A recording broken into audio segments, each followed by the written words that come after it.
Mga idol, flex ko lang tong dalawang speaker na nireplacean ko ng voice coil. Ano? Kuya? Ayan, so ito po yung original na voice coil. Actually, hindi na to original, ano to, replacement na voice coil. So ito ay Battle 12 live speaker, mga idol, D12. Ayan. So pinatilitan ko ng voice coil at saka yung kanyang damper. So yung original damper niya kasi punit na. So kaya pinalitan ko siya. So medyo challenging lang yung pagpalit natin dito ng damper dahil siyempre replacement yung damper natin. Hindi siya katulad doon sa kanyang original na damper. So medyo mas mataas ng konti itong damper niya. Mga half inches yung taas pag kinabit mo yung cone. So aangat ng mga half inches yung kanyang cone. So medyo challenging siya. So yung ginawa ko dito, mga idol, tinanggal ko yung spacer sa baba. Kasi dalawa yung spacer ng Battle 12. Merong isang sa baba. Tapos between spacer sa baba at saka sa taas, meron pa siyang additional na support damper. So hindi naman siya gaanong matigas yung kanyang support. Parang lang talaga, supporter lang talaga yung purpose ng kanyang damper doon sa pangalawang layer, unang layer. So ayan, so since na doble na itong damper na ipinalit natin, so doble na siya. So ayan, so tumaas ng konti. So yung ginawa ko, tinanggal ko yung spacer na pinakauna. So para ma-meet natin yung suspension dito sa taas na magiging magiging tawag dito, neutral, no? Magiging neutral. Kasi pag hindi natin tinanggal yung doon, yung isang spacer niya, aangat yung natin, yung suspension dito. So hindi na siya normal. So ayan, para magiging neutral, so yun, tinanggal natin. So tulad din dito sa kabilang speaker. Ayan. So okay na to, goods na goods na to ng mga idol. Pinapatuyo ko na lang yung epoxy dito sa dust cap. So ayan, pinalitan ko na rin ng dust cap kasi yung dust cap na Origito, ayan, ito. So medyo luma na. So hindi natin ibalik. So, pinalitan ko na lang ng panibagong dust cap. Ayan. So pinapatuyo ko na lang siya, mga idol.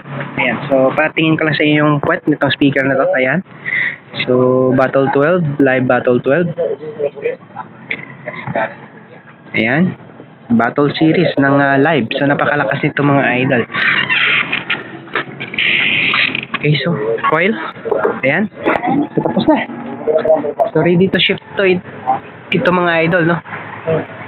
So ready for pick up. Ayan, so pag tumaas na yung niya, mga idol, yung cone, pag kinabit ninyo, yan, so huwag kayong magbawas. Huwag nyong bawasan yung ilalim ng cone. Kasi pag binawasan mo yan, lalaki yung butas. So hindi na siya mag-fit doon sa coil. Hindi na siya mag-fit dito. So yung gagawin niyo diyan, magbawas na lang kayo ng spacer para at least bababa na lang yung cone. Hindi siya mababawasan yung laki ng coil, ng butas para sa coil. So ayan. Okay, so yan lang yung magbibigay ko na tips, no, sa pagre-repair ng mga speakers. So hindi yun naman siya nasunog, no.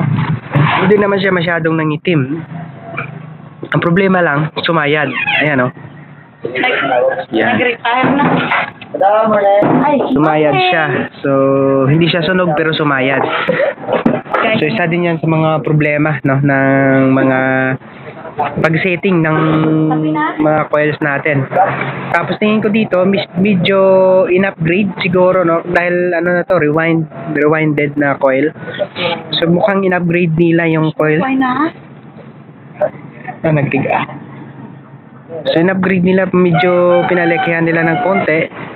Kasi yung original talaga na winding ng Battle 12 is number 26. So ito, baka pinalakihan, no? Kaya sumayad sa gitna. Oh, sumayad. Yan. So medyo mahirap paklasin, no, yung coil nito dahil in-out siya. So pag binaklas mo, since na fit talaga yung spider dito sa kanyang coil, so pag inangat mo siya, di mo basta-basta mayangat yung coil. So kailangan mo talagang tanggalin yung cone para hindi ka mahirapan sa pag-angat nitong ng kanyang coil para mo siya, mahugot. So pag hindi mo siya tinanggal yung cone, so yung yung option mo, UPN mo ito. UPN mo talaga yung original na coil para mahugot mo lang siya. Pero pag hindi mo siya kaya hugutin, so yan, tingnan niyo dito, yan. So ginamitan ko ng plier. Pag hugot hindi ayaw talaga, napupunit lang yung mga fiber niya. So yung ginawa ko, ayan, so tinanggal ko na lang yung cone para at least ma-setting din natin ng maayos. So ayan, so hindi siya madali ang gawin. So kailangan tanggalin ng cone para at least ma-setting natin ng maayos. Ayan, para iwas sayad, no. So tulad dito, walang sayad pag natin. So tapos pag naglagay kayo ng spacer sa yoke at saka sa coil dito, so kung ano yung gap na nilagay ninyo, halimbawa doble, dalawang baraha yung ginagamit ninyo, ayan.